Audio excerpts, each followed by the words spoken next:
Las 8 de la noche, estamos con dos compañeros y vamos a hablar de un tema muy importante y es que se acaba de caer, se acaba de la reforma política. Se cayó la reforma política completamente. Bueno, estamos aquí con nuestro compañero Jair. Jair, hablemos aquí que esto es sin, bueno hermano, que es disruptivos, esto es sin filtros, aquí no hay propaganda de nadie, aquí nadie nos da plata, esto no tiene guión, esto es una mano de huevones hablando mierda y No, debate. Jader Vanegas, arme, pegue y fume, que la marihuana a todos nos une, y hoy desde Disruptivos hablando de la reforma política que se cayó y también de los proyectos de ley de regulación del cannabis en el marco de la ley 1787 que también van para el suelo, porque marihuana libre al final de cuentas y... Todo el mundo fuma, pero nadie la quiere legalizar.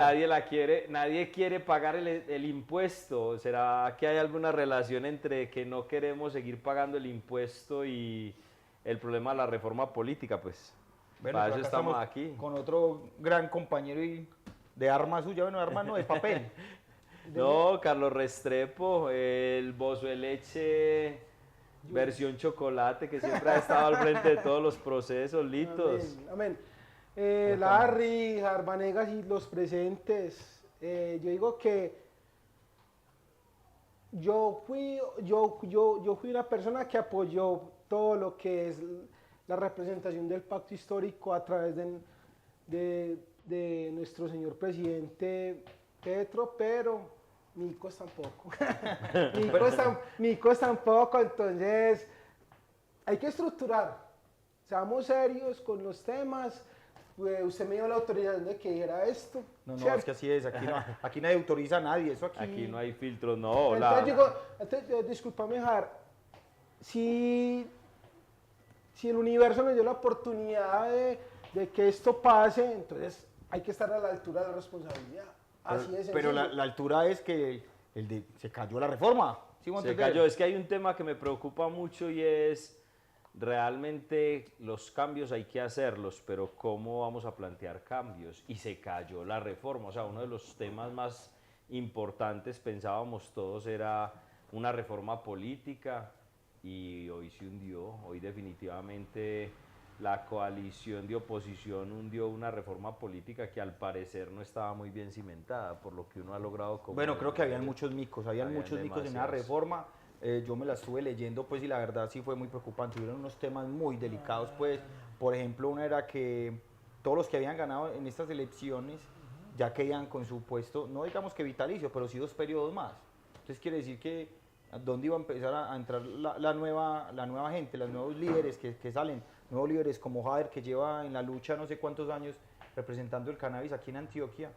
Y creo que hubieron muchos conejos. Resulta y sucede que ahorita hasta el mismo Gustavo dijo que bajaran la reforma, pero todos salieron a decir que es que habían muchos conejos, que era como que no la habían leído bien.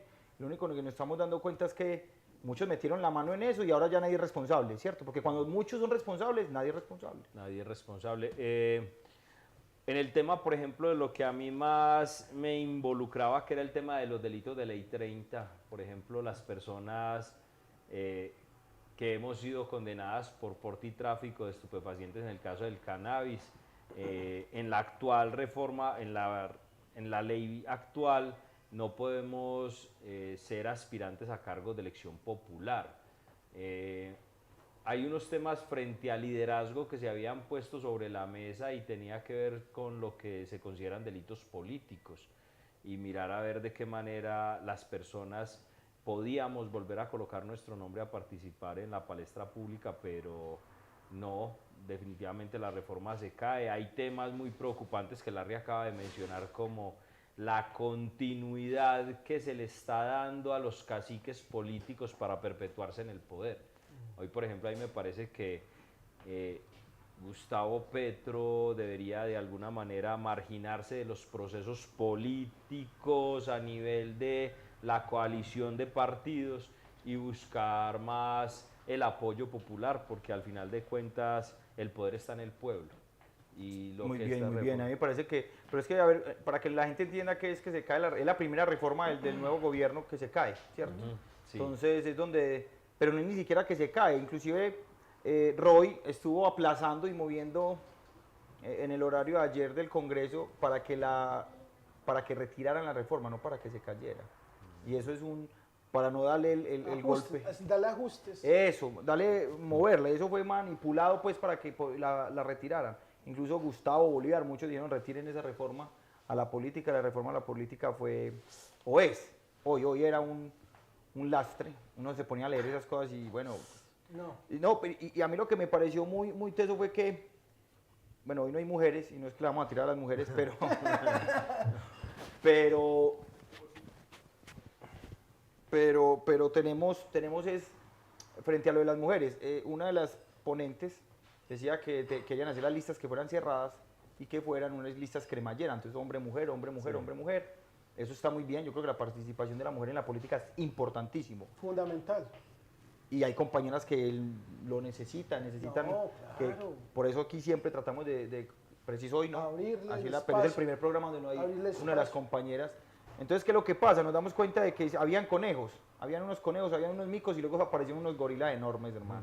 Entonces, para que la reforma está bien que esté tumbada, Otapé salió por ahí a decir que gracias a él fue el que la tumban.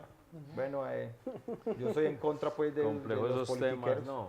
Pero es jodido el tema. Ahora, ¿qué se sigue? Ahora, ¿cuáles son las reformas que se siguen? Creo que en la reforma política tenemos que empezar a hablar. Creo que el Estado debe el gobierno debe volver a presentar una reforma. La necesitamos. Pero a mí me parece que no es pasar de largo el análisis que haces, Larry, o la reforma se cae porque la oposición la tumba o en realidad la reforma está tan coja que el mismo gobierno la saca digamos, de la propuesta, porque uno podría entender que ganó la oposición.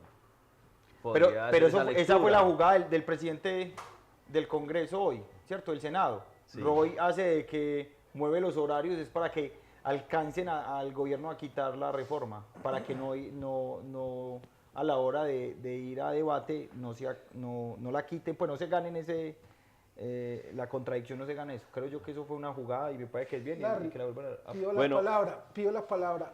Sí, no. Yo digo que sí, no, porque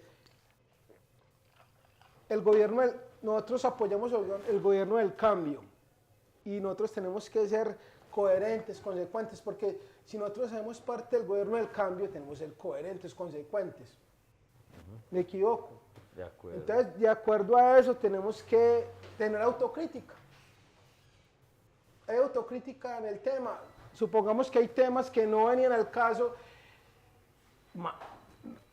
Hagamos la forma de que podamos replantear temas para que sea mejor. No, yo creo que eso fue lo que dijo Gustavo. Hay que volver a replantear la reforma política porque definitivamente hay una dificultad enorme en la reforma. Hey, Larry, yo coloco una discusión sobre la mesa si es pertinente.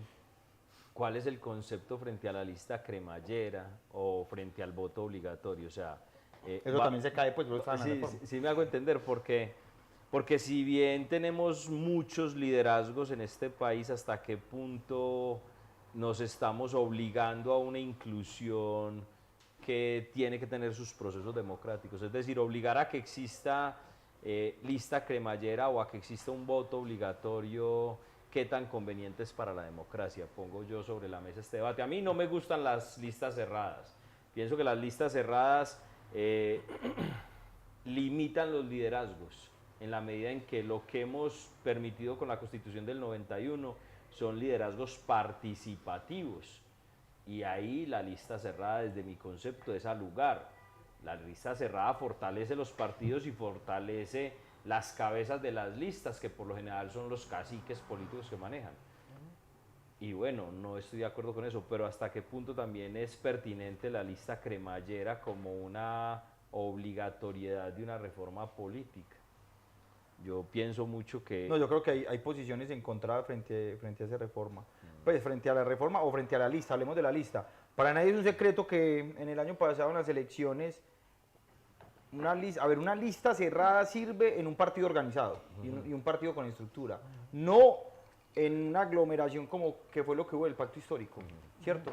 Donde se colaron un poco de personajes que fueron a través de la influencia del lapicero de quien conocían en Bogotá y se perdieron muchos líderes y hoy estamos padeciendo eso.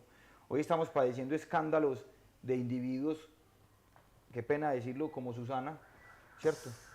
Que Muy lamentable. lamentablemente pues una oportunidad de esas, Muy de llegar lamentable. a la Cámara de Representantes por Antioquia, casi yo creo que pocas veces hemos tenido un representante de izquierda y que llegue una compañera como esta y que no sepa qué hacer con ese cargo. Entonces, eso pasa por tener esas listas cerradas, eso pasa porque hubieron personas que se sumaron a un lapicero, eso fue un lapicero. Para nadie es un secreto y lo voy a decir aquí públicamente y lo sostengo, a mí porque Susana nunca la vimos en ningún movimiento, nunca hizo participación política, nunca estuvo en la Colombia Humana, más que en las elecciones. Yo nunca la vi en una marcha de la marihuana, pues. Yo partiendo tampoco nunca la por vi en eso. ninguna de las Por marchas. ejemplo, Me sorprendió mucho cuando Ah, ella vea, por ejemplo, argumentó... ese argumento es muy bueno. ¿Usted qué? Argumentó el Vanegas, tema... ¿qué No, hacía? no, a ver, a mí me parece que hay temas, Carlos invita a la autocrítica, me parece que nos debemos hacer una autocrítica frente a lo que pasó con el pacto histórico en Antioquia, porque no tengo nada en contra de nadie, no conozco a Susana, pues de entrada me parece una niña muy linda, pero no conozco más de allá. Y yo sí me pregunto, uy, tantos años militando desde la izquierda buscando que tengamos una representación y una participación, y yo veo una lista, una Cámara de Representantes tan floja en Antioquia, salvo pues líneas políticas que uno ve que tienen fuerza, como una Luz María, pero de resto, uy, Susana, yo nunca había visto a Susana en una marcha, ni nunca había visto a Susana... ¿Cómo así? Es una marihuanera que nunca estuvo en ningún proceso canábico. En ningún proceso Vea. canábico. Que yo conozca, no, claro. Pero la vamos a invitar. No, qué rico saber cuál es el concepto que tiene frente al cannabis y precisamente por qué el proyecto de ley de reglamentación de la 1787 vuelve y se cae. Y aquí hay un llamado de atención muy fuerte a todo lo que tiene que ver con el tema de cannabis, y es, llevamos desde el 2016 perdiendo oportunidades estratégicas de participación a nivel global en la industria del cannabis. Y nosotros como canábicos y canábicas nos comprometimos a un gobierno de cambio porque la marihuana le quitó el dolor a la tristeza y nos íbamos a dedicar a vivir sabroso. Ahora, puta, yo veo la cosa muy complicada. O sea, en realidad... Pero ¿cómo así, Jader, hermano? Entonces quiere decir que hay una candidata, perdón, una representante a la Cámara que dice que fuma libremente cannabis, que fuma todos los días, pero no apoya ninguna reforma y no está en ninguna estructura. En ningún proceso de... Pero entonces invitémosla. Yo creo que lo que tenemos que hacer, Jader, es empezar a invitar a estos personajes tan importantes para que vengan Susana, y hagan... mi invitación es a que en torno a un buen porro tengamos una discusión desde la reglamentación del cannabis, porque la posición de Movimiento Canábico Colombiano es libre como el cilantro.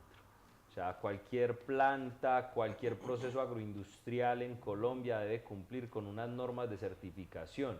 Y si además de todas esas normas tenemos que incluir una cantidad de burocracia, donde está incluido el Ministerio de Justicia, el Ministerio de Salud y cualquier cantidad de ministerios que entorpecen el desarrollo de la agroindustria del cannabis o de el libre acceso a la planta de cannabis y otras sustancias, pues... ¿A qué le estamos apostando? Sí, me parece genial lo que Larry propone.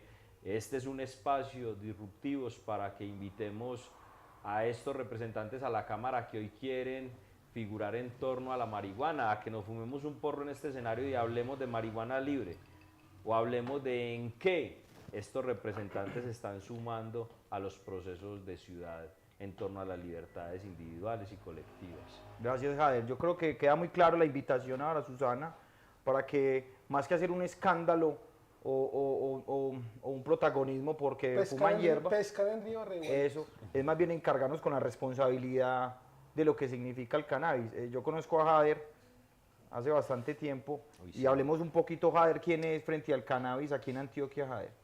No, pues Jader Vanegas es un facilitador de procesos en el mundo de los psiconautas, especialmente de los canábicos. Hace aproximadamente unos 15 años empiezo en el mundo del cannabis de la mano de dos grandes maestros. Uno es Olmes Ortiz, en paz descanse, y otro es el señor Carlos Restrepo Bozueleche, en el parche allá del Palacio de las Frutas en el Parque de Berrío. Yo debo reconocer también, y me parece importante llamar a la unidad nacional, reconociendo la importancia de uno de los compañeros, David Ponce Patiño, de Comunidad Canábica, que ha sido un personaje importante en la unidad y en el enlace que hemos logrado tener. Jader Vanegas, junto con Carlos Restrepo, comienza un proyecto que se llama Asociación Mutual Canábica de Colombia, junto con la Ley 1787 en el año 2016, y empezamos con esta propuesta a generar una herramienta de economía solidaria que le permite a los usuarios de cannabis acceder de manera consciente e informada a los productores de la misma. En este momento tenemos unos esquemas cerrados, unos circuitos cerrados entre productores y usuarios, buscando gestión de la información, lo que nosotros llamamos trazabilidad, para que el consumidor final, el usuario, el marihuanero, la marihuanera de pie, pueda tener una marihuana de buena calidad. Jader Vanegas es un facilitador de procesos, soy administrador de empresas agropecuarias, dedicado a la pedagogía durante muchos años, y lo que he buscado es que la marihuana, como muchas plantas medicinales, puedan llegar a los pacientes o usuarios de manera correcta, no a través de consciente tantos e informar. Exactamente, eso es Jader Vanegas. Larry, muchas gracias por la invitación. Muchas gracias a Disruptivo siempre por... Acá vas a estar, Jader, porque Gracias, necesitamos Larry. todos estos puntos nuevos de vista, aunque no son nuevos, sino que están saliendo otra vez a la luz, pues por el tipo de gobierno que tenemos Mira, hoy. es muy particular. Yo aspiré a la Cámara, a la Asamblea Departamental en el año 2014, 2015. Y cuando yo salgo con una campaña de los marihuaneros y las marihuaneras a partir de una movilización política que hacemos cada año, que se denomina Marcha Mundial por la Liberación de la Marihuana, que este año es el sábado 6 de mayo, en la misma ruta de siempre, Teatro Pablo Tobón, la Playa Oriental, y terminamos en el Parque de las Luces con un concierto y una feria, como lo hemos estado haciendo. El plantón, y a continuación la marcha. Entonces, a partir de esa actividad política, en el año 2015, pues yo pongo a consideración mi nombre a la Asamblea Departamental y logramos una votación importante, casi 4.000 votos, pero 4.000 votos de marihuaneros y marihuaneras del área metropolitana, que fueron los que nos acompañaron. Hoy hay una cantidad de personas que esgrimen la bandera de la marihuana o del cannabis, pero hoy toda la industria en torno a la legalización en Colombia está completamente quebrada. Hoy ninguna empresa de cannabis es rentable. ¿Por qué, Jader, no son rentables hoy? Porque no han podido reglamentar, es sencillo. O sea, una industria que demanda inversiones millonarias hoy está en un limbo jurídico. ¿Por qué? Porque si yo produzco marihuana no tengo a quién vendérsela, y el marihuanero que necesita la marihuana no la puede comprar legalmente. Estamos como en Holanda. Pues es muy particular porque la gente todo lo hace con referencia en Holanda, lo que no saben es ese bache político penal que hay allá. Ya todo el mundo puede consumir, pero nadie puede cultivar ni transportar. Y aquí podemos consumir, podemos cultivar, pero un policía no la puede quitar, nos puede judicializar, y es muy complejo comercializar marihuana. Hoy no hay herramientas legales que permitan el libre tránsito de la cannabis como lo es cualquier producto de origen pecuario o agrícola. Entonces ahí es donde la industria se ha quebrado. ¿Por qué? Porque lo primero que se desarrolló fue una industria especulativa. Era una industria donde los abogados se llenaron de plata vendiendo ilusiones, pero nosotros, los del mercado de a pie, el que va a la esquina a comprar un porro antes de irse a trabajar, esos no hemos podido ser tenidos en cuenta en la industria, y hemos sido siempre tratados como delincuentes. Entonces, se cae la reforma política y se cae la reglamentación de la ley 30, qué casualidad, de la reforma política y la reglamentación de la 1787, que es la ley de acceso consciente e informado al cannabis. ¿Crees vos que van a implementar esto con más fuerza? En uno de los 5 bloques que tiene Gustavo Petro para ese cambio estructural.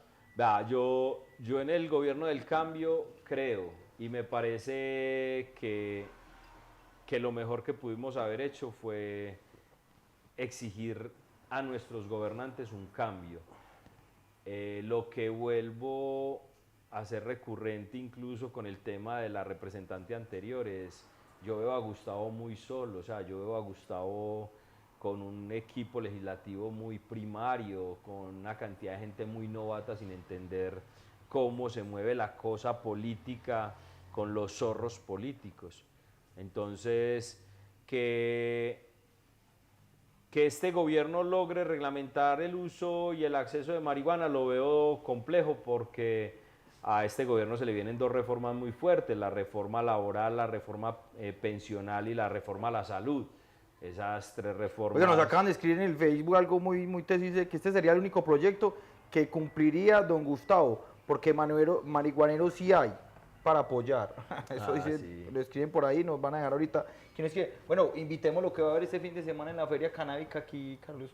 Contarle a la gente un poquito. Hoy, este fin de semana, sábado y domingo, vamos a estar en el Puente de la 4 Sur, gestionando o haciendo la 7ª Feria Canábica, Cultura y Carnaval, donde hay una serie de expositores de toda la industria del cannabis. ¿Qué podemos encontrar allá entonces?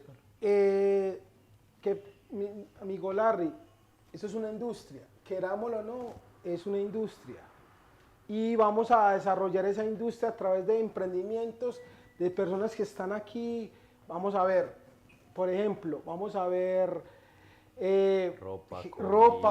ropa, comida, dispensación de todo lo que es la forma o lo que es el cannabis como tal para todas las personas, ¿cierto? Entonces, vamos a ver ropa, cáñamo, ropa, botas, vamos a ver sustratos, fertilizantes, o sea, arme, pegue y fume que la marihuana a todos nos une este sábado y domingo en la 4 Sur, 7ª Feria Canábica, Cultura y Carnaval. Van a haber comida, artistas, marihuana, mucha marihuana de todas las formas y colores, porque eso es lo que estamos buscando. Tomarnos los parques, desestigmatizar el consumo y entender que los usuarios necesitamos espacios dignos y aptos para podernos relacionar y encontrarnos con nuestros pares. ¿A qué? A fumarnos un buen porro y a conversar. Y cuando nos dé hambre, pues obviamente ir al emprendimiento que vende comida, que vende cualquier cantidad de cosas. Entonces, no solo va a ser sábado y domingo Feria Canábica, Cultura y Carnaval, el domingo en el Parque de Castilla va a estar el evento del Rigas, del Ghetto Records, que es el festival de reggae. Vamos a estar allá, Disruptivos va a estar allá con Render, vamos a estar allá en los dos espacios, incluso vamos a estar... Y en Bogotá vamos a estar en el campamento canábico de Ciala Dosis del colectivo de Bogotá, con el eslogan dile no a las drogas, dámelas a mí, que es lo que busca entrar en todo este concepto de consumo consciente y responsable. Porque es que, Javier, a ver, yo voy a ser aquí abogado del diablo, hermano, porque yo tengo 2 hijos, ¿cierto? Y yo creo que también hay una mala información o hay un mal proceso frente a los espacios que han cooptado los canábicos que eran de la familia, ¿cierto? O que eran de los niños. ¿Cómo regulamos eso? Por ejemplo, yo que tengo 2 hijos y que tenemos esa estigmatización de que creemos de que el marihuanero es un delincuente, el que el marihuanero es un ladrón en un parque, porque muchas veces a todos nos pasa, yo no creo que sea el único, que uno llega a unos espacios y uno ve mucho marihuanero y uno no se siente seguro. ¿Cómo quitamos esa estigmatización a la gente? Hay una cosa que ¿Cómo me la quitas a mí? A ver, vuelvo y te digo, Larry, espacios dignos y aptos para el consumo. O sea, hay parques para niños, hay parques para adultos, hay parques para ir a hacer deporte. Hay que entender que también los canábicos y canábicas necesitamos espacios públicos donde nos podamos reunir con nuestros pares. Entonces sería identificarlos. Claro. ¿O vos cómo lo ves? Estamos aquí en la ciudad de Medellín. Háblame un poquito de los espacios que hay hoy y cuáles deberían ser espacios para canábicos y no espacios por ejemplo, para niños. un espacio que ha sido históricamente reconocido en la ciudad de Medellín es el Parque del Periodista, Carlos R. Restrepo, la Villa de Aburrá, la 4 Sur, el Parque de Berrío donde Bozo el Leche. O sea, son espacios públicos donde los marihuaneros tenemos referentes para el consumo. Zonas de tolerancia. Exactamente, por ejemplo, Bantú en la Universidad de Antioquia, en La Curva. La Curva. Lo que hemos buscado con este movimiento, con esta, digamos, posibilidad de colocar de manera masiva sobre la mesa la problemática que existe de consumo de sustancias psicoactivas en el espacio público. Eso es una problemática que se debe resolver desde la administración municipal. ¿Cómo? Con la aceptación de que existen espacios que van a ser utilizados por los niños, por la zona de deporte, como también existen otros parques y otros espacios que pueden ser libres para el esparcimiento y el consumo de sustancias Pero entonces, que generen humo. entonces quiere decir que el Estado como tal tiene que hacer algo para identificar esto. Claro. Porque, por ejemplo, ¿qué pasa si hay un menor de edad en la 4 Sur? ¿Cómo modificamos eso? La pregunta es... Pues, ¿cómo te lo has pensado? No, yo me lo he pensado, un menor de edad en la 4 Sur debe estar acompañado de su padre o de un adulto responsable. En la 4 Sur hay un skater espectacular, donde todos los días encontramos padres, niños compartiendo de ese deporte. Pero es un parque lo suficientemente amplio donde a otro extremo encontramos un grupo de personas que se sientan en la manga a fumarse un porro. Vea, Larry, el concepto es educación. Un porro no te hace ni más ni menos que el otro. Y debemos buscar lugares donde se pueda ventilar, donde el otro no se siente incómodo con eso, y creo que eso es una dialéctica que nosotros los usuarios hemos logrado establecer en la ciudad. Hoy somos conscientes de no consumir cerca a menores de edad, somos conscientes de tener unos espacios abiertos donde consumir. Hoy la problemática del consumo está más en palestra pública, lo cual permite socializar mucho más, que el hecho de que yo me fume un porro no me hace delincuente. O sea, como decía el viejo Olmes, yo me puedo fumar un porro para leer un libro, para tocar una guitarra o para ir a pegar un adobe porque simplemente soy un albañil. Entonces... Amigo Larry, discúlpame que le interrumpa al parcero Jaer. No, vale, que aquí eso es aquí sin disculpa, hermano. Disruptivos, se llama disruptivo, ¿cierto? Aquí en los años 20, las grandes mafias de los yanquis, ¿cierto? Estigmatizaron el cannabis hasta nuestros tiempos. ¿Y cómo es posible que usted hoy en día vaya centro de Manhattan? Usted conoció los helados que nos vendían en la esquina de la casa. Helados, banana split, el cono. Hoy en día usted en el centro de Manhattan puede encontrar toda la disposición de y la todo, dispensación de y la dispensación del cannabis, centro de Manhattan. El corazón financiero del mundo. Manhattan es el corazón financiero del mundo. No, es que aquí hay un ejercicio de doble moral, Larry. Vea. Sí, eso es completamente. A mí me parece increíble que bueno, yo no, a ver, yo soy canábico, pero nunca he fumado marihuana y no, es muy buena posición. Bien, Claro, bien. eso es importante. Canábico es aquella persona que defiende los derechos y las libertades que tenemos sobre el uso de una planta o sustancia. Marihuanero es el que se la fuma y el que le mantiene con ella. Yo el soy que mantiene canábico. patas, el que mantiene patas de Soy marihuanero. Tal cual. Cierto, no, pero digo es porque primero, pues en mi casa todo el mundo fumaba cigarrillo, entonces el olor del cigarro y la forma pues no me gusta, pero creo yo que, hermano, yo creo que teníamos los mismos problemas con el alcohol hace 60 años. Y peores. Y tuvimos problemas con el cigarrillo. Peores. Entonces creo yo que es hora de, lamentablemente, el ser humano está en esa constante evolución. Te voy a decir una cosa, Larry, por ejemplo, yo soy hijo de Bozo Leche, Carlos Enrique Restrepo López, que me siento muy orgulloso de él. Él es un marihuanero funcional para la sociedad.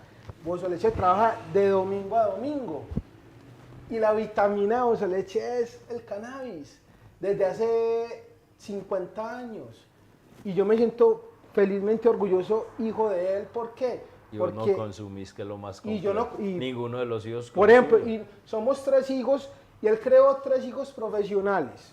3 hijos profesionales. Yo soy el mayor de ellos, orgullosamente. Y te digo una cosa, ninguno de los tres, pero por qué no consumimos? No porque lo veamos como el Satanás o como el demonio, como dice mucha gente, simplemente es porque son estilos de vida. Yo tengo un estilo de vida, otro, y eso es respetable.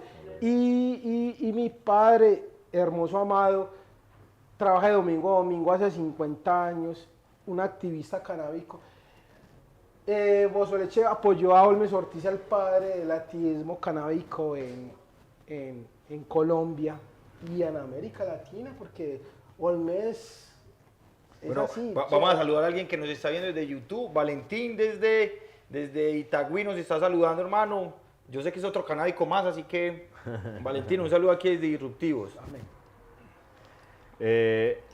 Larry, la cultura, la educación en torno a la desestigmatización del uso del cannabis es el reto que tenemos en este momento. Tal cual. Somos víctimas de una conspiración en torno a la prohibición para que unas multinacionales se vuelvan millonarias. No. Eso es lo que ha pasado. Entonces ahora que tenemos la oportunidad... Colombia, ¿crees vos, Antioquia, Colombia, Medellín, sería una potencia canábica laboral, económicamente? Larry, es que, viejo, uno podría tener una lucha contra la razón, pero es imposible. O sea, la marihuana en realidad es una planta de poder que genera empleo, genera alimento, genera medicina, genera materias primas, genera paz y armonía.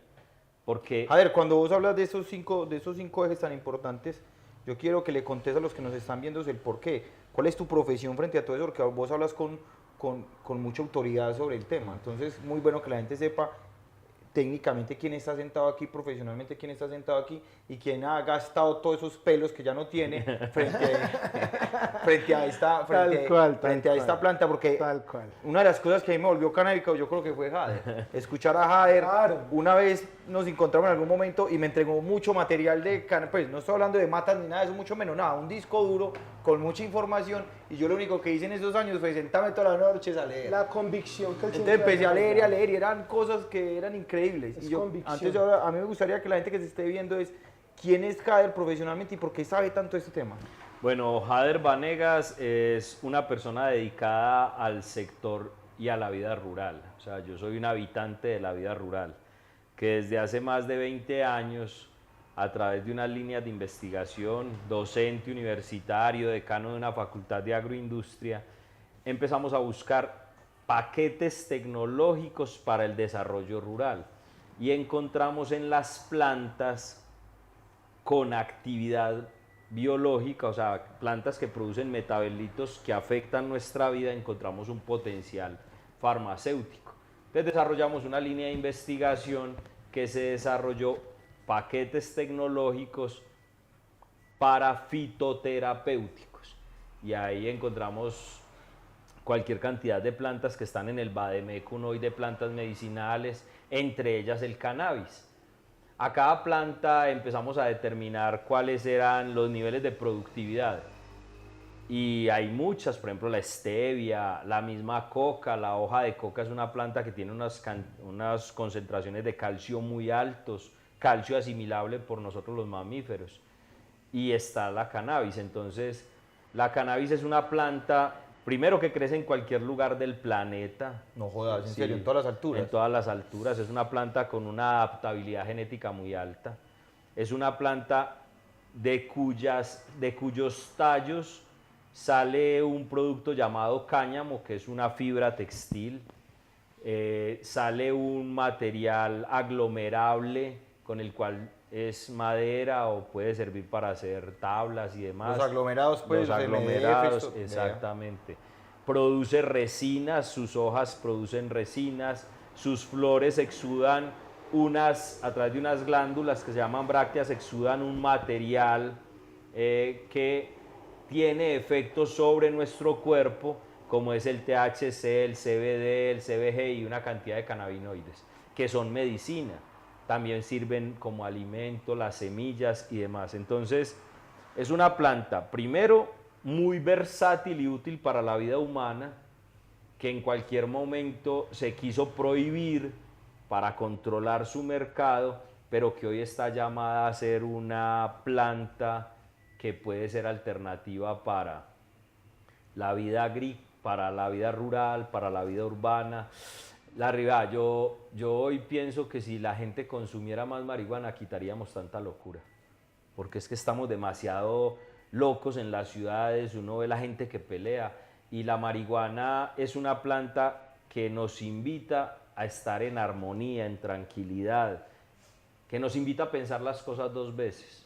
Entonces, a raíz de esa investigación, a raíz de que caí en una crisis depresiva y encontré en la marihuana una alternativa de estabilidad emocional, y a raíz de que la marihuana me ha demostrado que es una alternativa rentable y viable para el país, creo que... Te interrumpo ahí frente a los problemas psiquiátricos y psicológicos que hay como en una ciudad de Medellín, donde los índices de suicidios han aumentado exponencialmente después de la pandemia. Yo no creo que es que hayan aumentado, yo creo que empezamos a registrarlos. A evidenciarlos. Y a evidenciarlos.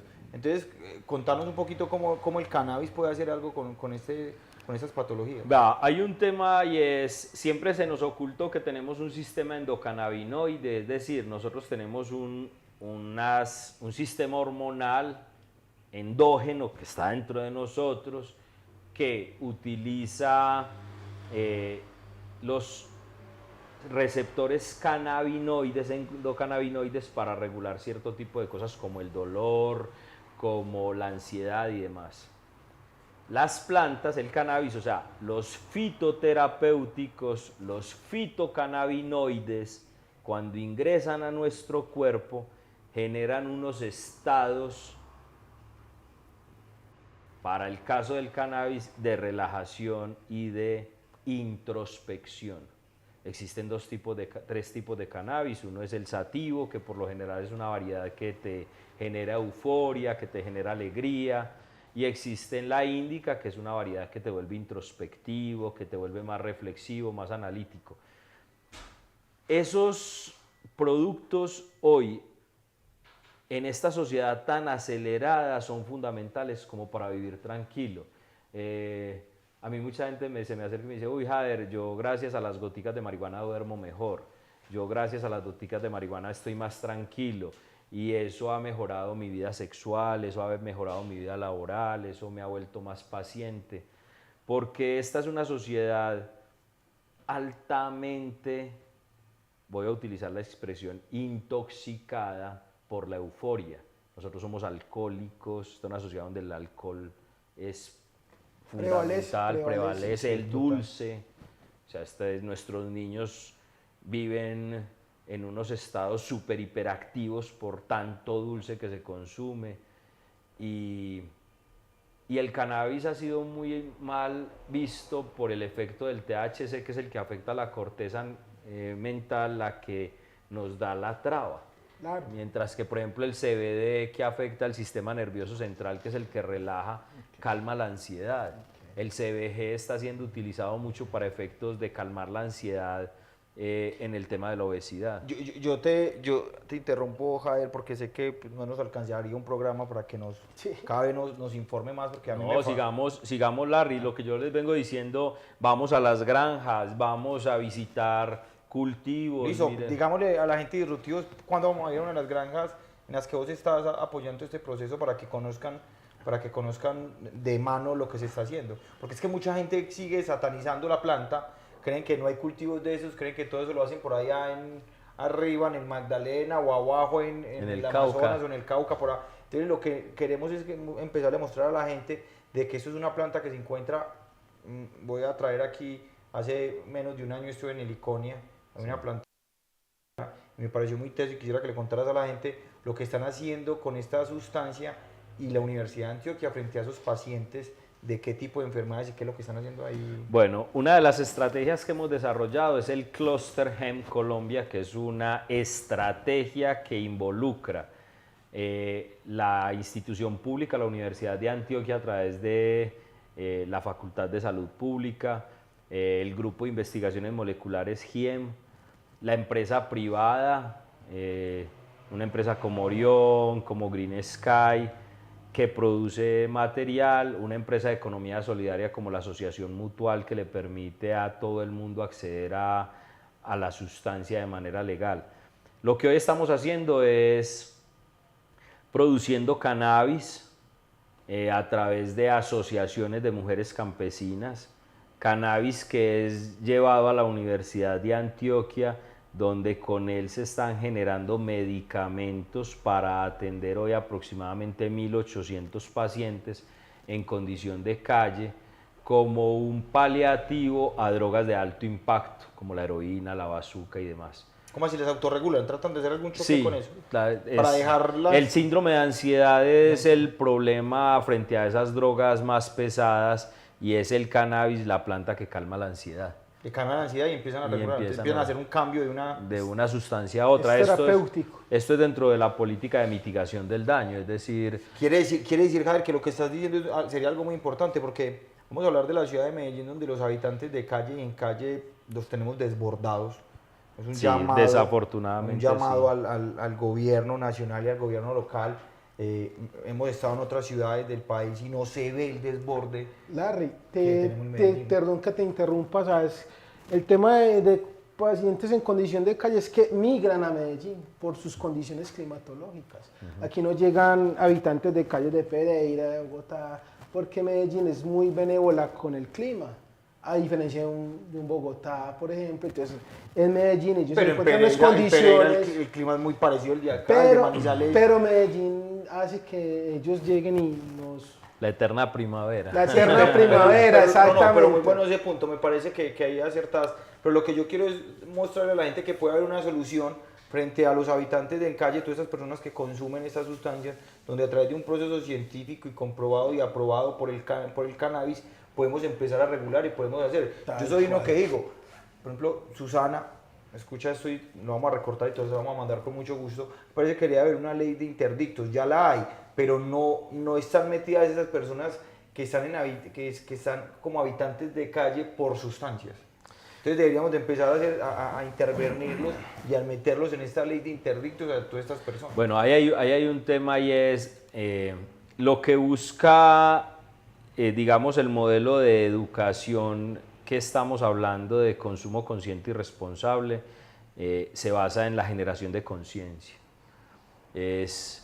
Desafortunadamente, esta es una sociedad que nos ha demostrado que la lucha contra las drogas genera unos perdedores, las personas en condición de habitabilidad de calle, porque esas son las personas que hoy la sociedad juzga, menosprecia y criminaliza porque en algún momento tuvieron como elección de vida el consumo de una sustancia prohibida por el Estado, lo cual obliga a que su adquisición no hubiera sido bajo un esquema de conciencia e información sobre el daño que iba a generar la misma.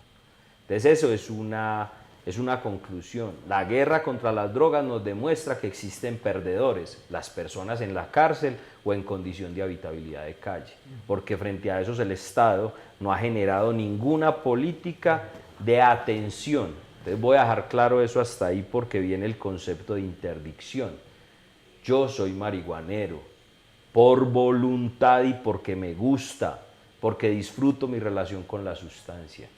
Y esa condición no me hace ni delincuente, ni le permite al otro que me menosprecie, y mucho menos de que me trate como un enfermo, porque el sistema tampoco me ha demostrado que la abstinencia es una condición de calidad de vida. Muy buena esa posición. Entonces ahí es donde, cómo se atiende en este momento a las personas en condición de calle, suministrándole entornos protectores donde ese individuo pueda tener un mecanismo social de volver a restablecer su sistema productivo y funcional. ¿Por qué? Porque como lo dice Carlos, Bozueleche es una persona que desde hace más de 50 años es consumidor y trabaja de domingo a domingo y mantiene una familia con 3 hijos que no son consumidores. Entonces, ¿por qué decir que es un mal ejemplo? ¿O por qué proponer de que él debe abstenerse de consumir la sustancia que le genera ese placer y ese anestésico para poder mantener esta vida? O es que, pregunto, nuestro estilo de vida contemporáneo Muy saludable. es saludable. Exacto. Por ejemplo, pues digo que en ese sentido hay falta de información. Digo que hay mucha falta de información, hay mucha ignorancia sobre el tema. ¿Sabes por qué le digo Larry, Jader, presentes? Es porque yo porque admiro tanto a mi papá. Mi papá es una persona que de domingo a domingo es funcional para la sociedad y supuestamente hayan personas más admirables que él en la familia y él por el simple hecho de ser canábico, porque ya subimos de nivel, ya no somos marihuaneros, ya no son marihuaneros, ya son canábicos, ya subieron de nivel. Porque son admirables. Ah, sí, es que el canábico, perdón. El marihuanero. El marihuanero era lo vil y despreciado. Jesucristo nos lo enseñó, ¿sabías? Jader? De lo más vil y despreciado escogió Dios para desgorzar a los sabios, ¿sabías? Entonces digo que seres como Oselechi, como Olmes Ortiz, son seres llenos de luz, llenos de energía, llenos de que esa planta maravillosa, esa planta hermosa, los iluminó en un momento determinado y los llevó a ser lo que ellos son, porque son seres admirables. Todos son admirables. Oye, Carlos toca un punto ahí que me parece muy, muy interesante ponerlo pues como sobre la mesa. Este fin de semana conocí una persona que como Larry no consume cannabis, pero es canábico, porque de hecho es inversionista en una empresa de cannabis. En industria. Entonces el hombre me sale con esta teoría y él dice, la marihuana es una planta que él está convencido que viene de otro mundo y que la misión que tiene en la tierra es unir a la humanidad en un gesto de amistad, paz y amor. Entonces, si eso lo dicen los que no lo han fumado, los que no la han fumado, ahora uno que la fuma, la disfruta, ¿cómo no va a defenderla? Sabiendo que genera tanto bienestar y placer, al menos tranquilidad. Yo te digo, yo he pasado por procesos en los cuales, gracias a mi relación con la planta, he podido tener la posibilidad de volver a reflexionar sobre el mismo problema varias veces hasta encontrar la mejor versión de mí para enfrentar el problema. Claro. Entonces, Larry, el problema es la prohibición. Y la prohibición es la que en realidad ha generado todo este caos planetario. Sí, es que a mí me parece que, bueno, uno se pone a mirar, y no sé si son cifras, vos me vas a corregir, y creo que una de las drogas que más se vende, por ejemplo aquí en Medellín, es la marihuana. Sí, claro. ¿Cierto? Es tal cual. Pues, entonces se vuelve un músculo financiero para mostrar todas estas dificultades que tiene una sociedad enferma.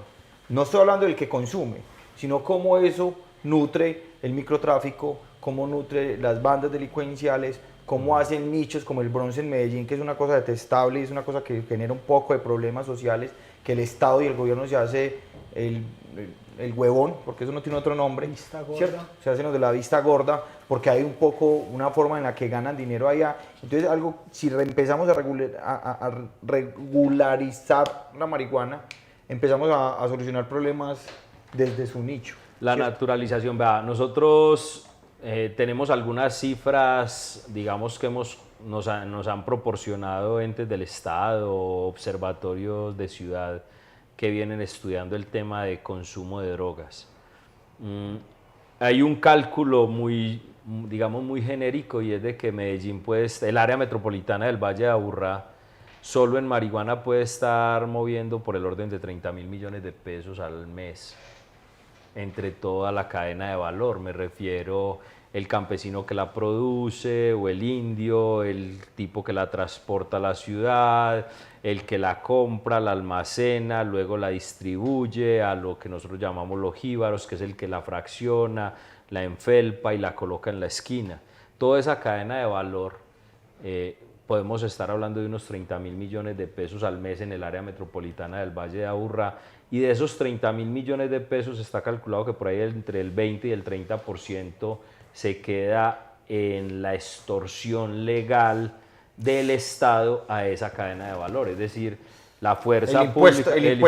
El impuesto por debajo de la mesa. Eso, el impuesto establecido por la fuerza pública a la cadena de valor, porque es que el campesino tiene que pagar su extorsión al grupo que controla el territorio, el transportador tiene que pagar su impuesto a la policía de carretera que le permite llegar, el comprador paga todos los temas de jibareo en el territorio y ahí es donde está realmente la falsa moral, por eso se cayó la reforma política y por eso... Pero vamos otra vez a la reforma porque estamos hablando mucho de marihuana.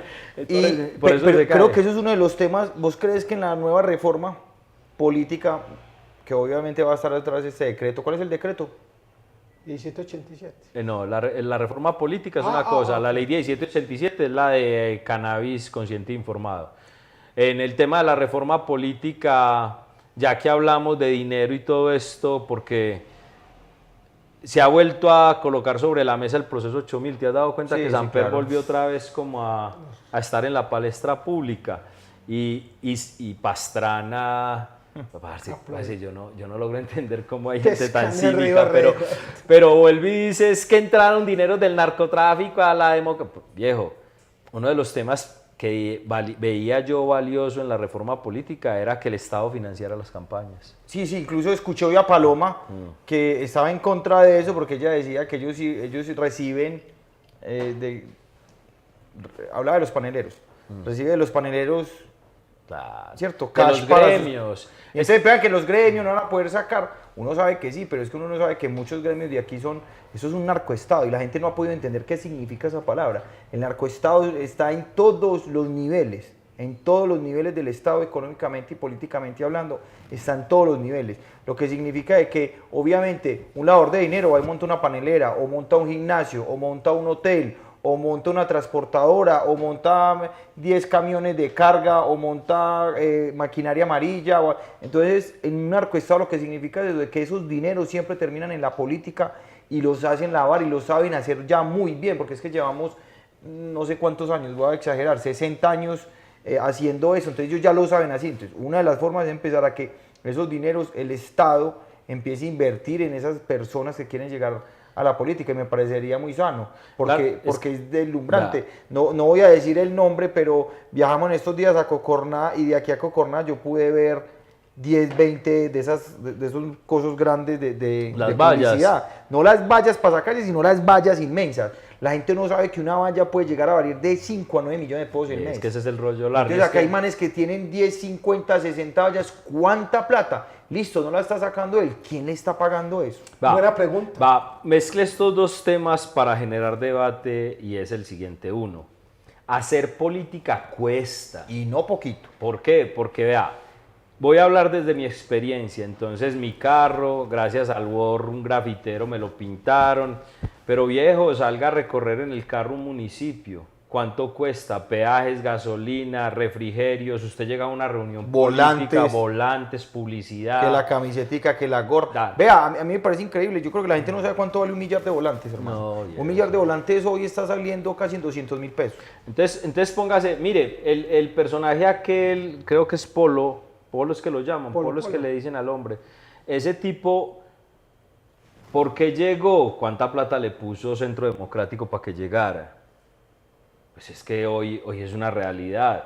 Usted tiene plata, hace política y llega. No tiene plata, por más proyectos de desarrollo, por más razón, por más lógica, no llega.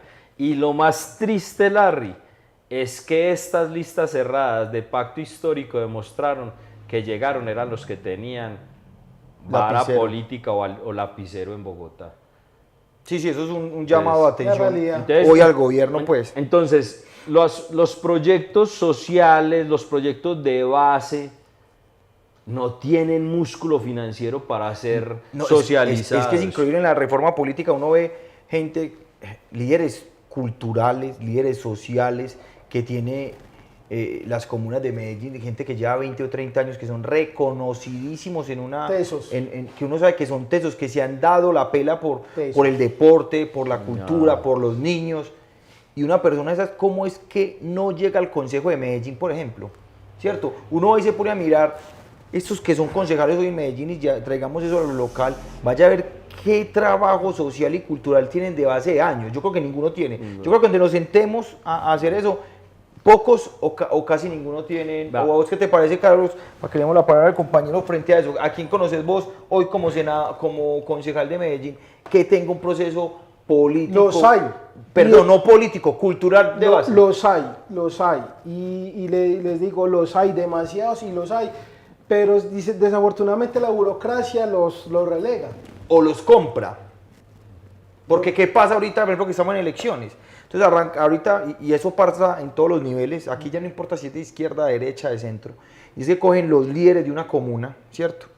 Y empiezan a ir donde ellos a decirle, bueno, ¿y cuál es su trabajo? Y entonces, ¿qué necesita? Y venga a ver en qué le ayudo, y entonces venga a ver en qué le apoyo, pero entonces usted sale a caminar conmigo o hacemos actividades, y entonces muchas veces ellos se venden al mejor postor. Claro. Y no se venden al mejor postor por decisión política, sino por situación económica. Claro, es que la realidad, vamos, digámoslo la verdad, en Medellín los líderes populares han vivido de la caridad toda la vida. Los cooptan. ¿Por qué? Los cooptan. Es que nomás mire eso,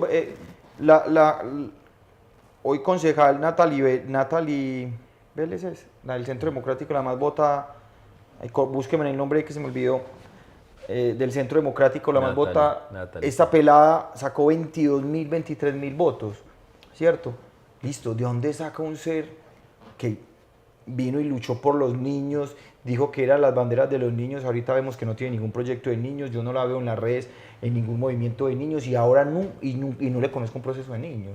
Entonces ahí es donde viene, entonces a ver, ¿qué es lo que está pasando en esta es ciudad? la chequera, es que por ejemplo, vos decías ahora, la lista cerrada es muy importante en los partidos organizados, no, es muy importante en las empresas electorales como la de Centro Democrático, donde el patrón ejerce esos cupos en la lista de acuerdo a la plata que colocan. No, y por eso es que llegan muchos, por eso es que no ponen 2, sino que ponen 6 o 7, claro. Porque es que ellos no se ponen a pelear, hermano, ellos dicen, vea, usted es el primero, ¿por qué? ¿Cuánto A 1.000 millones va de primero. Y usted tiene 500, va de segundo. Y así. Y ya. Y este que es el que más votación tiene, póngalo en el 10º para que nos suba todo el grupo y ya. Y eso es lo que están haciendo. Entonces, la reforma política enfocada en esa forma electoral de la que se viene, sí, pero ¿sabes qué pienso yo? Y es una cosa que le deberíamos empezar a hablar a la gente. Es que recuerden que estas van a ser las últimas elecciones así, porque Medellín ya es un distrito. Y eso es algo que la gente no ha entendido, y es la importancia de que Medellín sea distrito. ¿Qué significa eso? ¿Qué significa ser distrito? Cambia mucho nuestra forma de elegir alcaldes y concejales, porque distrito nos permite que la ciudad tenga, como en Bogotá, alcaldes de localidades o administradores de localidades. Yo creo que acá serían por zonas, porque Claro. acá tenemos 6 zonas. 6 zonas que hoy conocemos como comunas. No, las comunas son las subdivisiones de las zonas. Las subdivisiones de la zona, tenemos 6 zonas en este momento. Entonces yo creo que sería, y esa sería una de las vainas de la política. Entonces mire que la reforma política tiene que empezar a enfocar en todos estos pequeños detalles. Pero ojo, mucho malintencionado en esa nueva reforma, muchos micos. Es increíble que la gente se quiera quedar en esos procesos y se quiera quedar por 2 periodos más. Me parece excelente que la hayan tumbado, porque hubo muchas, y ahora resulta que ya esa reforma no es de nadie. Eso ya no tiene papá ni hijo. ¿Cómo entender? Eso resulta que la reforma hoy dijo, no, a nosotros no nos dolió. Eso sí, todos están diciendo que no le metieran. Y ahí escuché hoy en la W diciendo, no, yo la firmé, pero yo les dije que eso tenía tal párrafo en tal parte que no me gustaba. Y ahora salieron todos a decir que la reforma no iba, y ahora no les parece. Y a ninguno le gustaba. Entonces imagínate lo que está pasando. A ver, por ejemplo, yo pregunto el tema que está pasando con la minería, la problemática de la minería en el Bajo Cauca, en el nordeste antioqueño, va a ser muy diferente a la industria del cannabis, por ejemplo. ¿Cierto? ¿Qué tan de corto y qué tan de largo tiene los mineros artesanales con los cultivadores de la industria del cannabis? Pones un punto interesante y vea, y voy a mezclarlo con reforma política, vea. Por más que le choque a los ricos de este país, Colombia se parece a la India en que todavía Colombia es una sociedad de clases y la India es de castas. Aquí un pobre difícilmente puede llegar a clase alta, a no ser de que se vuelva narco, se vuelva político, sí, que también es importante, porque es que es una cosa, hay que entender ¿cuántos políticos se han vuelto millonarios a través de la vida política? Porque es que en Colombia hay dos formas de enriquecerse, o muchas, pero una es ilegal y la otra es la política. Por ejemplo. Esa es una realidad. Sería hacer la primera reforma. En la primera reforma deberían decir, no hay sueldo. Y verá que no se presentan esa maná y qué puta. No, vea, a mí me llama mucho la atención de que Colombia se considere un país neoliberal, capitalista, pero que se administre como un feudo. Y la reforma política es eso, es un feudo. Es un feudo donde el señor feudal puede no solo endosar su patrimonio, sino su capital de plebeyos políticos al servicio de un partido. O al servicio de una familia. O al servicio de una familia. Parece es una castas. Sí, ya estamos volviendo en la casa y ya no importa que sean de derecha, extrema derecha, paramilitares, centro. Es increíble cómo todo lo quieren volver en casa. Entonces yo gobierno, pero entonces mi candidato va a ser mi primo. Mire los escándalos en este momento de todo lo que está pasando. Entonces, el político paramilitar que nombró a su esposa y que nombró a su hijo y así se va yendo todo el tema. Entonces, se cayó la reforma política y se cayó la reglamentación de la marihuana. Entonces quiere decir que ahora sí estamos peor de como empezamos. Primer round perdido el gobierno. Vamos a ver cuántos más pierden. Por ahí escuché yo que Gustavo no está muy contento con Roy porque creo que Roy ya está metiendo mano y es muy probable que empiece a trabajar para ser el próximo presidente de Colombia porque eso es lo que quieren todos. Pero creo yo que la cosa política se está moviendo. Se está moviendo, vea, esto para cerrar, quiero invitarlos a todos y todas este sábado en la 4 Sur en Medellín, Feria Canábica, Cultura y Carnaval, el domingo en el Parque de Castilla en el Festival de Reggae y en Bogotá en Ciala, el colectivo Ciala Dosis, campamento de Dile no a las drogas, dámelas a mí.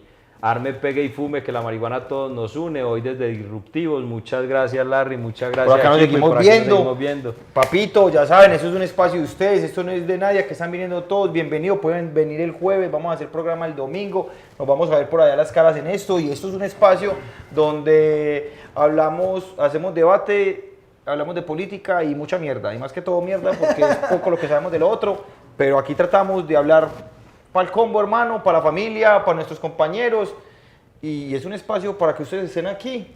Bienvenido, Javier, creo que ya que nos vas a empezar a acompañar cada vez que bajes de allá de tu proceso, van a estar aquí compañeros, y bueno, y invitemos a la gente este próximo domingo, y a las 6 de la tarde, y el próximo martes a las 8, y muchas gracias. Nos vemos en el próximo canal de Disruptivos. Gracias. Bueno.